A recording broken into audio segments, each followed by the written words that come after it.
Welcome back, guys. Today we're talking about Sagrada.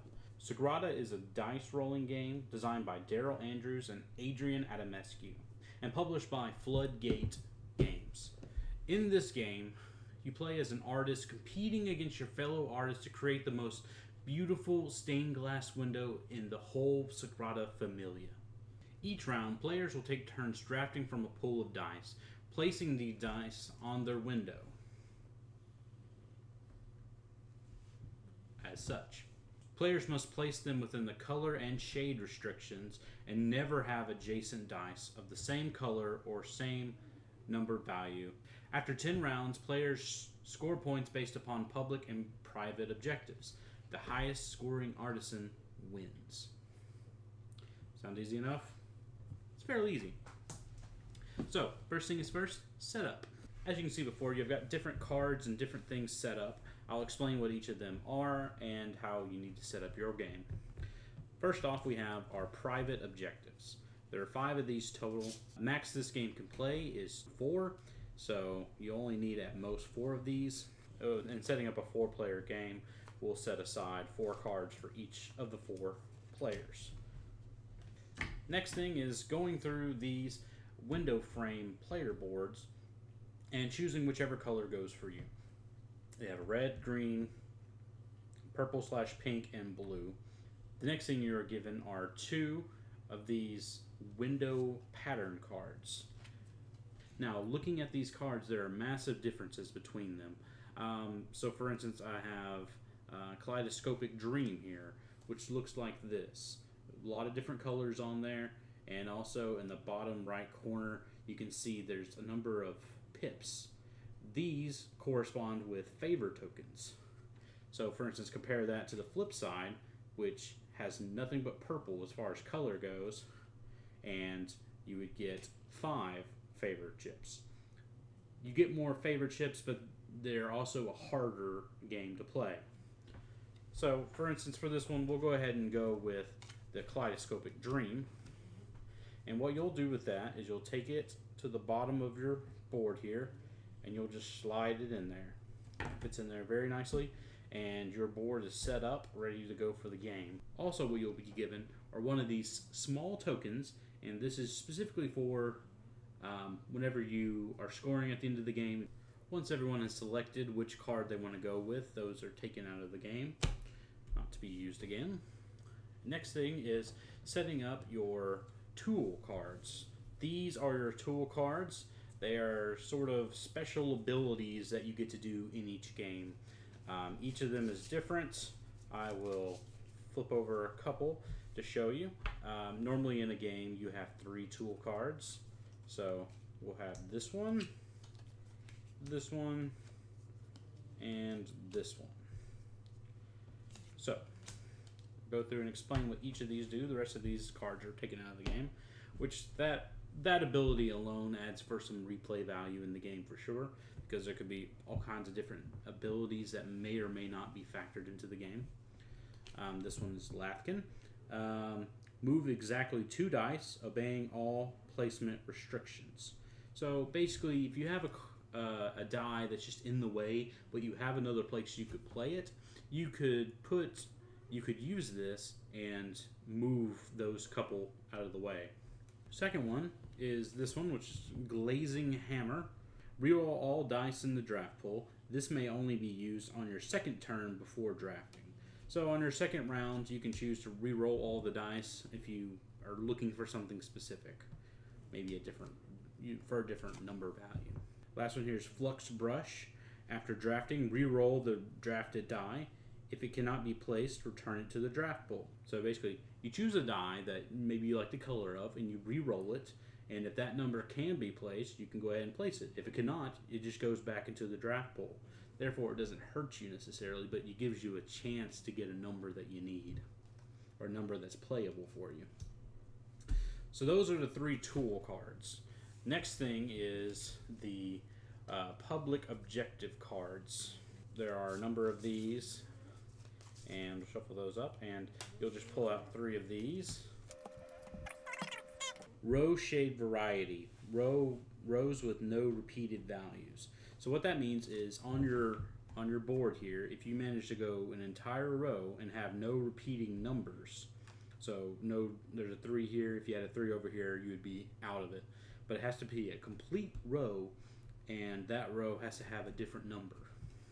Next thing is deep shades. Sets of 5 and 6s valued anywhere.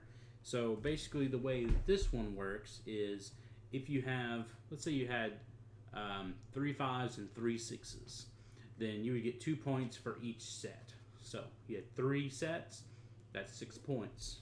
And thirdly here we have color diagonals.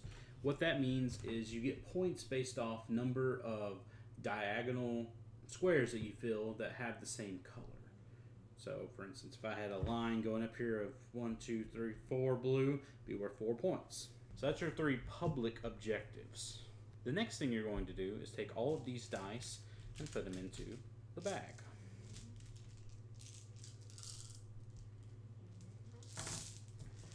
So back to this, I chose the Kaleidoscopic Dream, which has 4 pips down here. So I get 4 of these favor tokens. And everyone else who chose their window pattern cards gets the number of favor cards that is on their card. Now that I've got my favor tokens and all the dice are in the bag, that is it as far as setup goes. Next thing is how to play the game. First player is chosen randomly. It's a dice game. You probably should roll. That looks good. 5, I have a chance to go in first. So you will pull out a number of dice depending on how many players you have. For 2 players, you're pulling out 5. For 3 players, you're pulling out 7. And for 4 players, you're pulling out 9. That's so everyone can have 2 rounds, and then there's 1 additional die. So I will pull out 9 dice. So I've got this. Now I'm going to take them up, and I'm going to roll them.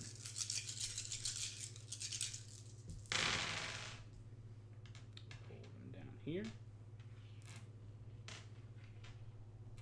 So now I'm looking at my board, and I've got to figure out what do I want to take and add it to my board.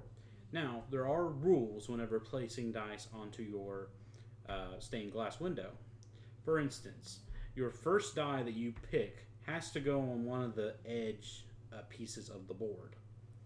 So, for instance, I couldn't take this red 6 and plug it in right here. It has to be on the edge of the board. So, if you're looking at the board, there are a few things to notice. For instance, there are number parameters on certain ones. So, for instance, this one here has to be a 5. It can be whatever color you want, but it has to be a 5. This one here has to be a red number. Doesn't matter what number it is, it just has to be a red die. Any of these that have white, those are free spaces. Feel free to put whatever you want in them as long as they follow the rules of the game. And the rules are, you can't place any 2 dice next to each other that are either the same color or the same number.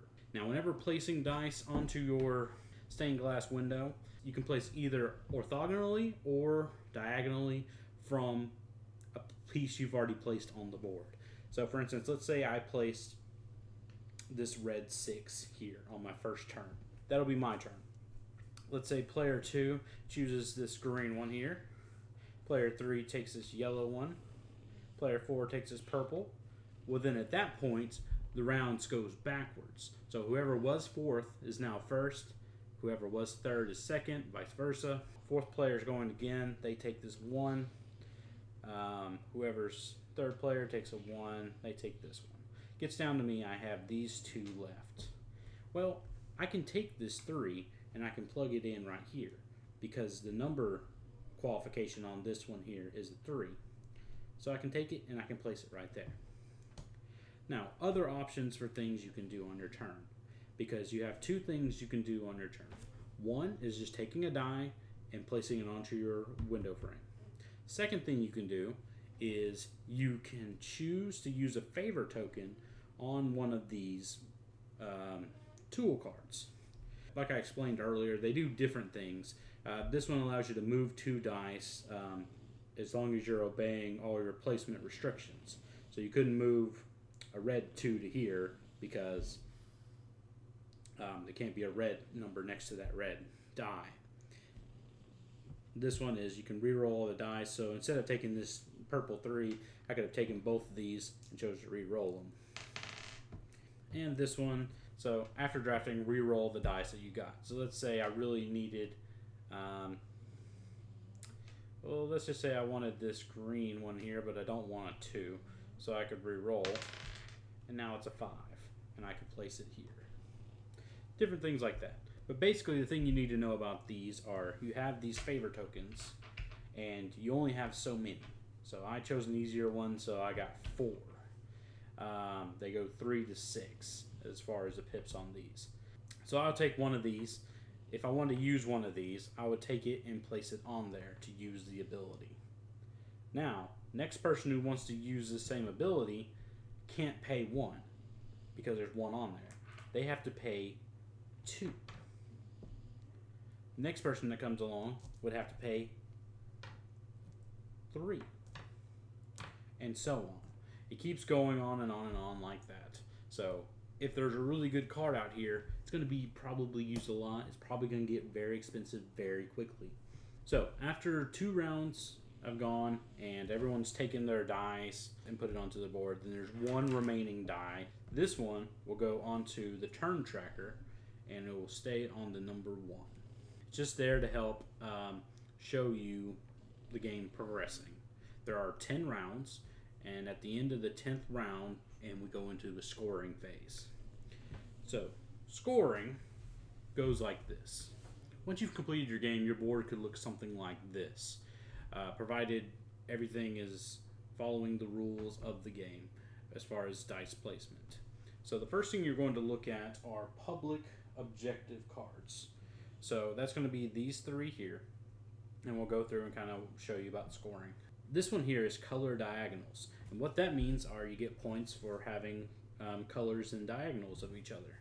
So let's look at my greens here. I've got 1, 2, 3, 4, 5, 6, 7, 8, 9. That's it. So that's 9 points for me for this. For these are sets of 5s and 6s. So we'll count up number of 5s I have. I have 1, 2, 3, 4. Number of 6s, I've got 1, 2, 3, 4. How about that? So because I have an even set, that's going to be 2 points per set I had. And I had 4 sets, so that's 8 points. So 9 points, 8 points. And then this one is row shape variety. What that means is having a different number for every space on the row. So we look at my bottom row, and the row has to be complete as well. Looking at the bottom row, there's 2 2s, so that row is disqualified. Second one is empty, has a hole here, so that one's thrown out. My top one also has holes, so it's thrown out as well. However, this row here does have nothing but different numbers. As a result, I would get 5 points, which is the number shown on this card. So, now that we have that, it's 9, 8, 5 points on those. So that's for the public objective cards. Next thing would be your private objective cards. Now, these are all more or less the same thing. Each person is looking for a different color. So, for instance, mine was green. So I'm looking for any green die that I have, and I get points. So what you're going to do for your private objectives is you're going to sum up the number on the dice. So I have 4, 5 is 9, 10, 11, 12, 13, plus 5 is 18. I have 18 on my dice. So that's 18 points coming to me as well. So before you do any scoring at all, make sure you take this board and flip it over, getting rid of all the number of dice showing the turns. And then this shows you your scoring tracker. So my first card here got me 9 points. Next one here got me 8, so that's 17. And then this one here got me 5, so that's 22. And then this one here got me 18, so that's going to bring me up to 40. And that's where I am as of this moment. Now, one of the things to be wary of are having open spaces on your window frame. Because I had 3 of them, I lose 3 points. 1, 2, 3. Now, in this example, I would have never have used my favor tokens. So each favor token is also worth 1 victory point. So we go right back up. 1, 2, 3, 4. And that is it.